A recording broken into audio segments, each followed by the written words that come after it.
Every year, nearly 2 million tourists visit Pearl Harbor. They file onto pristine white boats that ferry them to the Arizona Memorial, where they stand in reverent silence above the watery tomb of 1,102 sailors. They take photographs. They wipe away tears. They buy commemorative coins from the gift shop. But if you look northwest across the harbor, past the tourist boats and beyond the main visitor area, you'll see something strange breaking the water's surface.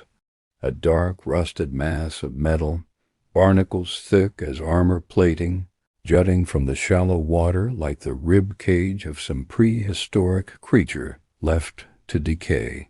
Most visitors never see it. Those who do rarely ask about it. This is the USS Utah, and inside her corroded hull lies one of the most haunting stories in American military history, a tale of forgotten heroes, a Navy cover-up that lasted decades, and a baby's ashes that have rested in darkness for over 80 years. The question isn't why she sank. The question is why America chose to forget her.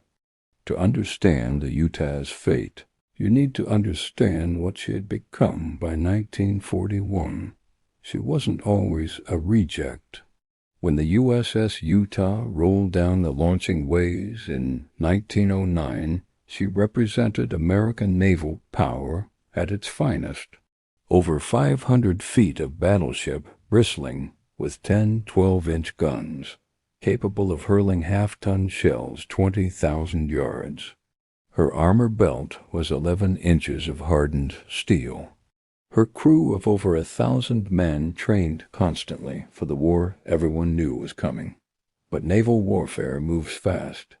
By the 1930s, the Utah was obsolete. Newer battleships were faster, better armored, more heavily armed. The Navy faced a choice: scrap her or repurpose her. They chose repurpose, but not in any dignified way. In 1931, the Navy stripped away everything that made the Utah a warship. The guns came off. The armor plating was removed.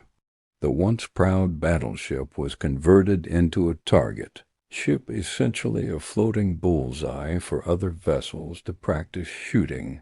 At her new designation, AG-16, Miscellaneous Auxiliary, the crew called her the punching bag of the Pacific Fleet. Chief Petty Officer Alan Osley wrote to his wife 3 weeks before the attack, "We're the ship nobody wants. The Utah exists so better ships can pretend to sink us. Nobody in the Navy cares about the old girl except the men who serve on her." He was right about the Navy not caring. He was wrong about one thing, though. Those men were about to prove that a ship's worth isn't measured by her guns. December 7th, 1941, started like any other Sunday morning aboard the Utah. The ship was moored at berth F11 on the northwest side of Ford Island, exactly where the aircraft carrier Lexington usually docked. But the Lexington was at sea, so the Utah sat in her place, just another overlooked vessel in a harbor full of warships that mattered more. At 7:55 a.m., Seaman First Class Stephen Young was eating breakfast in the mess hall. Powdered eggs, coffee, toast, the usual Navy fare. He was planning to go ashore later, maybe catch a movie in Honolulu. Then the world exploded. The first torpedo struck the Utah's port side, with the force of 1,500 pounds of high explosives detonating against thin metal plating. Young found himself airborne, thrown across the compartment into a steel bulkhead. Coffee cups shattered. Trays scattered. The lights died, plunging the mess hall into darkness lit only by sparks from severed electrical cables. That wasn't a drill, Young would say later. Drills don't break your ribs. The ship immediately lurched hard to port. Somewhere in the engineering spaces below, Chief Water Tender Peter Tomick felt the impact and knew exactly what it meant. Seawater was flooding the lower compartments. The boilers were still under pressure. If he didn't shut them down properly, they would explode and kill everyone in the engineering spaces. 2 minutes later, at 7:57, a second torpedo slammed into the Utah. This one ripped a hole 40 feet wide in the hull below the waterline. Seawater poured into the ship at a rate that would fill an Olympic swimming pool in 90 seconds. The Utah began rolling to port with terrifying speed. The Japanese pilots who launched those torpedoes thought they were attacking the carrier Lexington. Intelligence photographs had shown a large vessel at berth F11. The shape was right. The location was right. It should have been a high-valued target. It was just the Navy's practice dummy, sitting where she'd been told to sit, taking hits like she'd been designed to do. But this time the hits were real. The physics of a capsizing ship are brutal and unforgiving. As water flooded the Utah's port side, the ship's center of gravity shifted. The list increased. 15 degrees, 25 degrees, 40 degrees. Everything not welded down became a deadly projectile sliding across tilting decks. Tool boxes weighing hundreds of pounds, ammunition crates, spare parts, all of it racing toward the low side of the ship, crushing anything in their path. Men scrambled uphill on decks that were becoming walls. Some made it to the starboard rail. Others did in single quotes, T. Seaman. Young climbed hand over hand up the sloping deck, grabbing stanchions, railings, anything bolted down. The ship was rotating beneath him like a dying animal. He could feel the momentum building, the inevitable conclusion approaching. It was like being inside a falling building, he remembered. You knew it was going over, and there was nothing you could do to stop it. At 8:01, the Utah's list passed 50 degrees. Officers were screaming for everyone to abandon ship. Men jumped into the harbor, some still wearing their mess hall aprons. Others clung to the high side, paralyzed by fear or injury. Down in the engine room, Chief Water Tender Peter Tomick was still at his post.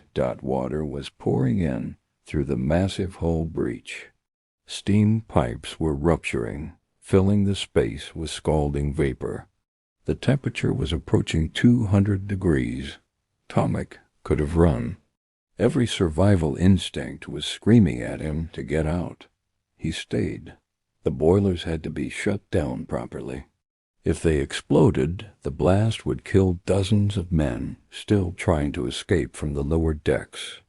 Tomick moved from station to station, closing valves, bleeding pressure, doing the work that would save his shipmates and doom himself. At 8:12 a.m., exactly 17 minutes after the first torpedo hit, the USS Utah rolled completely over. Her keel broke the surface of Pearl Harbor. Her superstructure disappeared beneath oily water. 461 men had been aboard when the attack started. 405 made it off. 56 didn't. But the true horror was only beginning. By mid-morning on December 7th, rescue crews were working frantically around the capsized hull of the Utah. That's when they heard it. Tap, tap, metallic, rhythmic, unmistakable. Men were alive inside the overturned ship, trapped in air pockets, signaling for help. The tapping came from multiple locations: the engine room, forward compartments, crew quarters. Dozens of sailors had survived the capsizing and were now imprisoned in steel coffins beneath 20 feet of harbor water, breathing recycled air in absolute darkness. Navy divers plunged into the murky water, carrying underwater cutting torches. The work was extraordinarily dangerous. The harbor was still under attack. Japanese planes strafed the water. Oil fires burned on the surface. Visibility was measured in inches, and every cut had to be precise. Cut in the wrong place, and you'd flood the air pocket, drowning the men you were trying to save. Cut too slowly, and they'd suffocate. The margin for error was zero. They saved some. Machinists mate first class. Terence McElwain was pulled through a whole cut in the hull after 12 hours underwater. He'd survived by finding an air bubble in a storage compartment barely large enough to hold a man. When rescuers dragged him to the surface, his skin was wrinkled and pale, his lips blue from cold. His first words, "Did we get the bastards?" But they couldn't save them all. By December 8th, the tapping had stopped. The men inside had either escaped or died. The exact number who drowned versus those killed in the initial attack was never conclusively determined. The Navy would eventually list 58 casualties as killed in action. 2 bodies were never recovered at all. Among the confirmed dead was Chief Water Tender Peter Tomick. His body was found at his duty station in the engine room, still at the controls. The boilers had been properly secured. His actions had prevented a catastrophic explosion. He was awarded the Medal of Honor posthumously. The citation read, "Although realizing that the ship was capsizing, he remained at his post in the engineering plant until he saw that all boilers were secured and all personnel had evacuated, sacrificing his own life." It was the only Medal of Honor awarded to a Utah crew member. 57 other men died without recognition beyond their names on a casualty list. Here's where the Utah's story diverges sharply from the Arizona's, and where questions about American memory and military politics become uncomfortable. The Arizona exploded in a fireball that photographers captured from multiple angles. The images are iconic flames towering hundreds of feet into the air, the ship's magazine detonating, over 1,000 men dying in seconds. It became the visual symbol of Pearl Harbor, the rallying image for American entry into the war. The Utah's death was quieter. She just rolled over and sank. 58 casualties instead of 1,100. No massive explosion. No spectacular photographs. Just a capsized hull protruding from the water like a beached whale. One became a shrine. The other became an inconvenience. In March 1943, the Navy decided to salvage the Utah, not to honor the dead, but because she was blocking a crucial anchorage. Ford Island's northwest berths were needed for ship repairs and resupply. The Utah was in the way. The same salvage crews that had successfully righted the battleship Oklahoma went to work. They used massive underwater cables, enormous winches mounted on floating platforms, and compressed air pumped into the submerged compartments for buoyancy. The technique had worked perfectly on the Oklahoma. It should have been routine, but the Utah had been underwater 16 months longer. Marine growth covered every surface. Silt had accumulated inside the hull. The structure was more deteriorated than expected. On May 14, 1943, the cables snapped. The Utah, partially raised, slid sideways and settled deeper into the harbor bottom. Now, instead of 40 feet of water, she was in 45 feet. The angle was worse. The hull was more damaged. A second salvage attempt would cost twice as much and take twice as long. On June 3, 1943, Admiral Chester Nimitz signed an order that would define the Utah's fate for the next 80 years. Due to excessive cost and time requirements, the USS Utah will remain in place as a war memorial. The designation was official. The abandonment was complete. Unlike the Arizona, which was declared a national memorial and eventually received a stunning white structure built across her hull, the Utah got nothing. No visitor center, no tour boats, no maintenance. Just a bureaucratic designation and strategic forgetfulness. The Utah became Pearl Harbor's other memorial, the one nobody talked about, the one that didn't appear in guidebooks, the one the Navy hoped tourists wouldn't notice. Because the Utah was never salvaged, she remains something unique among World War II wrecks. A perfect snapshot of December 7th, 1941. Inside her sealed compartments, untouched for over 80 years, sits everything exactly as it was that Sunday morning. Personal lockers still contained photographs of sweethearts and wives, letters from home, clothing folded and waiting. The ship's store still has cigarettes and candy bars on shelves, currency from an America that doesn't exist anymore. Tools lie scattered where they fell when the ship capsized. Wrenches, hammers, maintenance equipment frozen in place. Mess hall tables still have plates and cups sitting on them, waiting for a meal that will never be served. And human remains. Between 54 and 56 bodies remain entombed in the Utah's hull. The Navy has never determined the exact number because some casualties were recovered during initial rescue efforts while others simply vanished into flooded compartments. The Utah is classified as both a war memorial and a war grave. This means diving on the wreck is strictly forbidden except for official Navy inspections and approved research missions. Violating this restriction is a federal crime punishable by up to 5 years in prison. The restriction exists for good reason. This isn't just a shipwreck, it's a cemetery. The men who died inside the Utah deserve the same respect given to any fallen soldier at Arlington. Their final resting place should remain undisturbed. But there's another reason the Navy keeps the Utah sealed. Inside the wreck rests, something that makes this story unlike any other Pearl Harbor tale.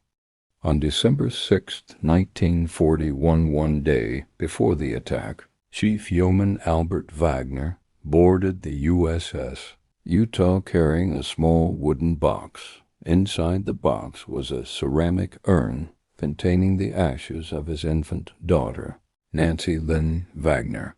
The baby had died of pneumonia in California.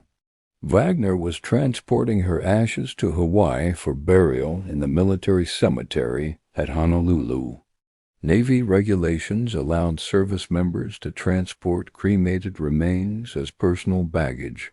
When the Japanese torpedoes hit, Wagner was in his quarters with the urn. He made it off the ship alive. The urn didn't. Nancy Lynn's ashes went down with the Utah and remain inside the wreck today. She was 6 months old when she died. She would have been 83 years old now. Wagner survived the war and lived until 1987. For 46 years, he repeatedly petitioned the Navy for permission to recover his daughter's ashes. Every request was denied. In 1963, he wrote a letter to the Navy Department that still exists in military archives. She's not a casualty of war. She's just a baby who wants to come home. I served my country for 30 years. I'm not asking for special treatment. I'm asking for my daughter. The Navy's response was bureaucratic and final. The USS Utah and all contents are designated as a permanent war memorial. No materials may be removed under any circumstances. This policy applies to all contents regardless of origin or nature. Translation: your daughter is federal property now. Wagner died in 1987 without ever recovering Nancy Lynn's ashes. Today she remains the youngest person entombed in any Pearl Harbor memorial, a civilian casualty of military bureaucracy, a baby whose final resting place is a capsized warship in a forgotten corner of the harbor. Her story illustrates a truth the Navy prefers not to discuss. Pearl Harbor's casualties extended beyond military personnel. Families were destroyed. Lives were interrupted. Even the dead were affected. Nancy Lynn Wagner is Pearl Harbor's most forgotten victim, sealed in darkness inside a ship that America chose not to remember. Today, the Utah Memorial consists of a small, concrete platform built on the shore of Ford Island. There's a flagpole flying the American flag. A bronze plaque lists the names of the 58 men who died. That's it. Visitors must obtain special permission from the Navy to access the site. Most requests are denied. Security concerns, they say operational requirements. Limited access. On average, fewer than 100 people visit the Utah Memorial each year. Compare that to 1.8 million annual visitors to the Arizona Memorial. The contrast isn't accidental. It's policy. The Arizona represents America's entry into World War II, the dramatic moment, the clear villain, the righteous cause. It's a story Americans want to tell and tourists want to hear. The Utah represents something more complicated, the forgotten casualties, the unheroic deaths, the second-class ship that produced first-class sacrifice in a war that was already underway while she was sinking. Chief Water Tender Peter Tomick didn't die charging enemy positions or manning an anti-aircraft gun. He died alone in a flooding engine room, doing technical work that nobody photographed. His Medal of Honor citation doesn't use words like valor or heroism. It simply states that he remained at his post until the job was done. That's the Utah's legacy. Not dramatic gestures or iconic photographs, but ordinary sailors doing extraordinary things when it mattered most. The ship used for target practice